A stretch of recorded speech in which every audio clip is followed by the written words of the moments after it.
उसके बाद एक वोटर्स के अंदर एक विश्वास पैदा हुआ कि नहीं, हम भारतीय जनता पार्टी को इनके पीछे लंबे समय से चल रहे हैं, अब यहां पे हमें परिवर्तन करना है।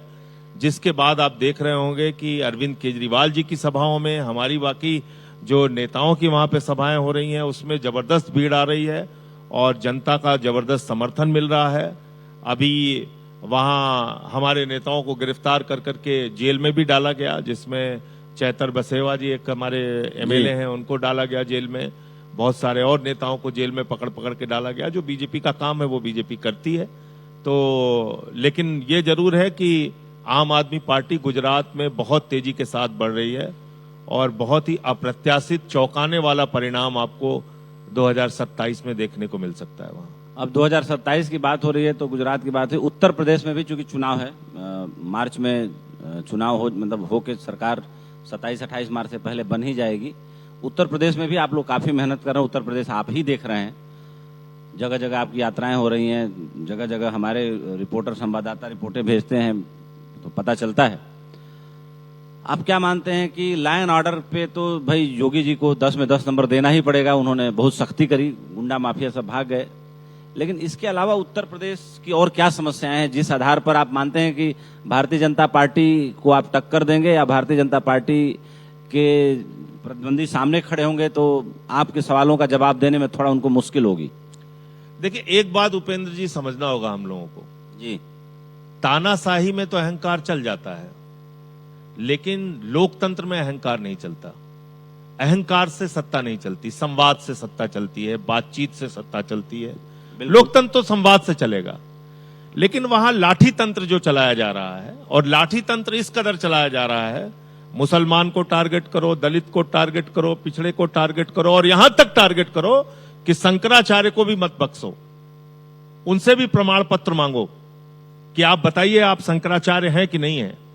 जो लोग 12 साल में अपनी डिग्री नहीं दिखा पाए, वो देश के शंकराचार्य से पूछ रहे हैं कि आप बताइए आप शंकराचार्य हैं कि नहीं है। और इतना ही नहीं, पॉक्सो का मुकदमा उनके ऊपर लगवाया।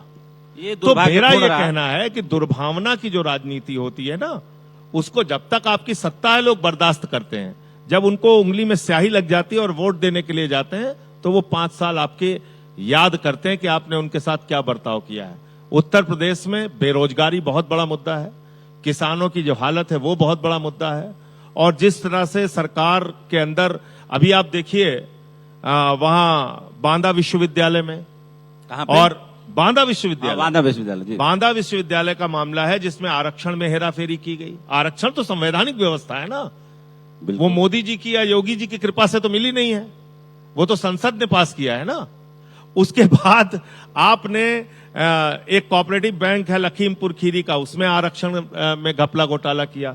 शिक्षकों की भर्ती में आपने आरक्षण में घपला घोटाला किया, जिसके लिए सुप्रीम कोर्ट ने आदेश दिया सरकार के खिलाफ, वो लागू नहीं हुआ आज तक। तो जो समाज का ओबीसी, दलित, पिछड़ा वर्ग है, वो भी अपने आप को ठगा हुआ महसूस कर रहा है, और मुझे लगता है इसका खामियाजा 27 में बीजेपी को वहां भुगतना पड़ेगा। जिस तरीके से नेचुरली जैसे कुछ पार्टियों को नेशनल पार्टी का दर्जा मिला था और उनका वोट प्रतिशत उस स्तर को पार कर गया था, कितने कम समय में आम आदमी पार्टी ने इस स्तर को प्राप्त किया था, और आज के डेट में मौजूदा स्तर जो है नेशनल पार्टी का जो होना चाहिए, उसमें आप क्या समझते हैं कि जो 2027 का चुनाव गुजरात में होगा और 2027 का चुनाव जो उत्तर प्रदेश में होगा, आप लोगों का क्या अनुमान है कि वोट प्रतिशत कहां तक पहुंचेगा? देखिए, 27 का पंजाब और उत्तर प्रदेश का चुनाव और गोवा कई और राज्यों का चुनाव एक साथ होगा जी। और जो गुजरात का चुनाव है, मेरे ख्याल से वो हिमाचल के चुनाव के साथ 27 के दिसंबर में होगा। ये चुनाव फरवरी मार्च में हो जाते हैं 27 में। तो ये जरूर है कि अभी जो हालत है देश की, वो भी एक बड़ा मुद्दा बनेगी, जिसमें कि यूजीसी के नाम पे इन लोगों ने सवर्णों को, दलितों को, पिछड़ों को आपस में लड़ाया। और उसका एक बहुत सामान्य सा तरीका था कि आप चाहते तो हर विश्वविद्यालय में 2 तरह की कमेटियां बनाते। एक कमेटी बनाते जो हर तरह के भेदभाव को देखती, एक कमेटी बनाते जो जातीय आधार पर भेदभाव को देखती। आपने वो नहीं किया, आपने झगड़े कराए पूरे देश में। आम आदमी पार्टी एक राष्ट्रीय दल है हमारा संगठन का विस्तार अलग अलग राज्यों में हो रहा है। कहीं पर हम चुनाव जीतने की स्थिति में हैं, कहीं मजबूत संगठन बना के चुनाव में अपनी उपस्थिति चुनाव लड़के दर्ज कराएंगे और हो सकता है कुछ सीटें भी वहां पे आए, वो तो समय के साथ तय होगा। लेकिन जो राष्ट्रीय मुद्दे हैं उसको हम लोग बराबर उठा रहे हैं।